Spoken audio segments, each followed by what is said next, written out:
Hi everyone, this is Nishant and welcome to Microbial World. Today we are going to see about the introduction to microbiology. In this lecture, I'm gonna answer two basic questions. One is what are these microorganisms? A tiny new world. And second one is what are the major microbial groups we are gonna study in the future lectures in introduction to microbiology. Coming on to the history, how the microbes have been developed.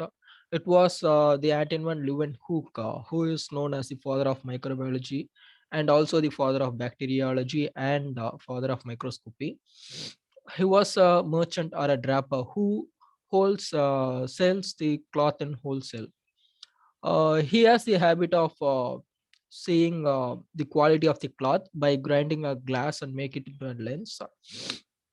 So by seeing the quality, he has fantasized by looking at the other items like water droplets and rainwater and scrape of his own teeth, saliva, even his sperm cells. He has looked into that lens. So you have observed very small life forms which are approximately around zero point 0.2 micron, like 1 micron in the sense like 1 in millionth. So just imagine how small the microbes are. That's how the microbes have been developed up. The study of these microorganisms are called microbiology, and the instrument used to view these microbes are called as microscope. These are some of the major microbial groups, and it includes the prokaryotic cells, eukaryotic cells, and unicellular as well as multicellular. So when I was studying microbiology, I thought the microbes are only unicellular and has only prokaryotic characteristics, but I'm wrong. This video is for that. Why we are studying the eukaryotic cells and even in microbiology. So let's go to the lecture. Before going to explain everything, I'm gonna explain what is the organization of the life, like a basic unit. It starts from a basic unit of cell, how an organism is formed. Like basic form is the cell, followed by a group of cells to form a tissue, and a group of tissue forms an organ. For example, if you are taking an organism like human, um, just for example, stomach is an organ. Then group of organ to form our organ system. For example, if you are taking a digestive system, that comprises of stomach, large intestine, small intestine, even the liver. Then group of organ system forms an organism, like circulatory system, digestive system, and muscular system, respiratory system, and so on. They all together put forth to form a complete organism called a human. This is similar.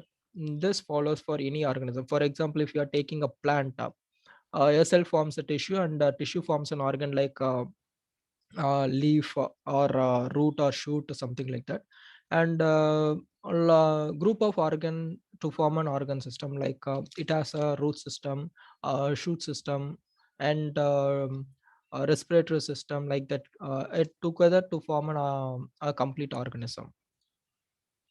And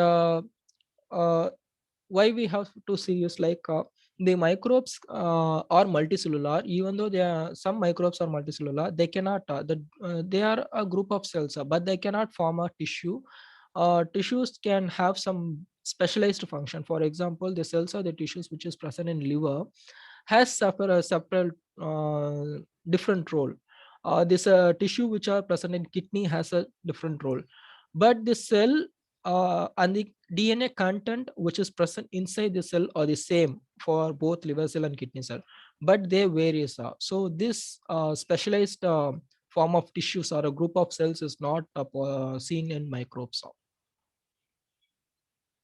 So coming on to the basic fundamental organization unit, why we want to study this property of a cell is like microbes are also a cell which also follows these properties. Number one, like it is highly organized. If you are taking a single bacterium, for example, Bacillus subtilis, if you are comparing two Bacillus subtilis cultures, the cell content which is present in one Bacillus subtilis will also be present in another Bacillus subtilis. So it is highly organized. And second one, it is capable of growth and development with the provided environmental conditions. And third one, it contains a hereditary material called DNA. In viruses, it also contains DNA, sorry, RNA, and in some cases like prions, they have a protein as their genetic molecule. So they contain this genetic molecule, and they can pass this hereditary information from their parents to the offspring. One interesting question is like when we are taking any cell division or so, we call those parents as mother cell, not as father cell. Why and so? Just comment it. Just leave a comment and just answer it in a comment. And first microbes, how they are classified. It was first classified by Ernest Haeckel in 1866, and he called this major group as Protista. And microbes can come in two forms, as I already said, either in unicellular or a single cell separate cells. These are the pictures of budding yeast. This is the budding yeast. We can see in reproduction what is budding, fragmentation, and different reproductive systems. And this is the cyanobacterium having multiple chains of cells. Like this is the anapina like structure. This has multiple cells, but they cannot form a specialized tissue or so.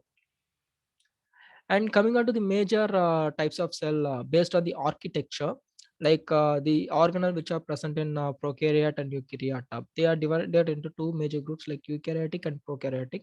Prokaryotic are very initial stage of thing. These prokaryotes are the ancestors of eukaryotic cell. We can see the endosymbiotic theory, how this prokaryote have changed into a higher organism like eukaryotic cells. This difference between this prokaryote, major difference between prokaryote and eukaryote is the nucleus. The name suggests like humans true, carrion means nucleus. So it has a true nucleus. True nucleus in the sense the genetic material which contain DNA is enclosed in a double membrane molecule called nuclear membrane, and the nucleolus together forms a complete nucleus. It is highly organized. Whereas in prokaryotic cell, the genetic material or DNA is floats in the cytoplasm. It does not contain any cell bound, sorry, organelle bound, DNA bound organelles. So this is the major difference between the eukaryotic and prokaryotic cells. So microbe comes in both prokaryote as well as eukaryotic cells. So now, what are the major group of microbes? Already said, like it contains both prokaryote as well as eukaryote, and unicellular as well as multicellular.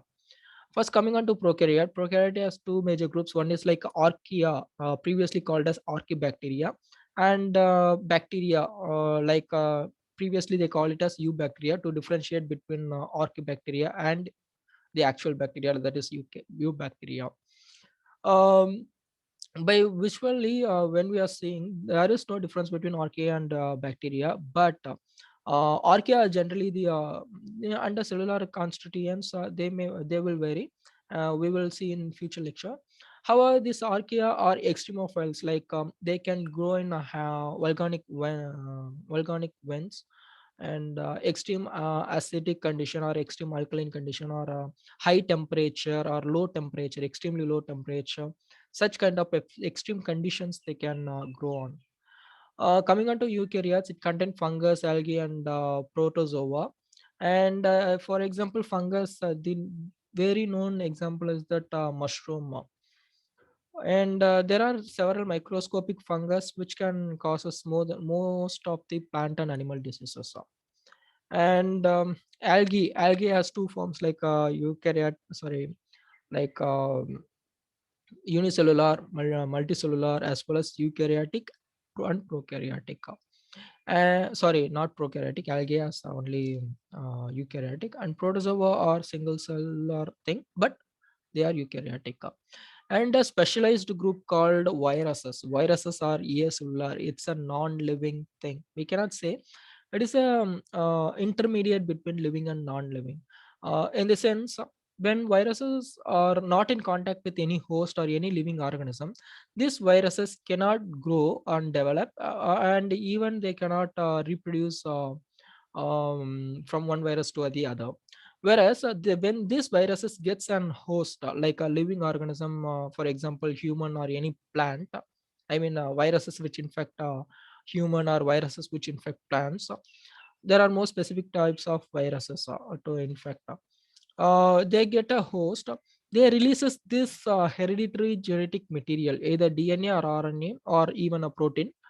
They gets integrated into the host metabolism, and it uses the host metabolism to multiply, and they tend to grow and develop and go for reproduction also. So this is the specialized case of viruses, and there are prions and other things which we can go for it. Okay. So the real science starts with asking the question why. So just ask why we are doing this, and the basic question like why I have started this YouTube channel is everyone studies everything, like even the advanced studies of microbiology, whereas very few understands the very basic concepts of microbiology. Like what I told, I have a myth like microbes as only prokaryote as well as unicellular organism, not the eukaryotic as coming under study. Why we are studying this eukaryotic cell structures and other things.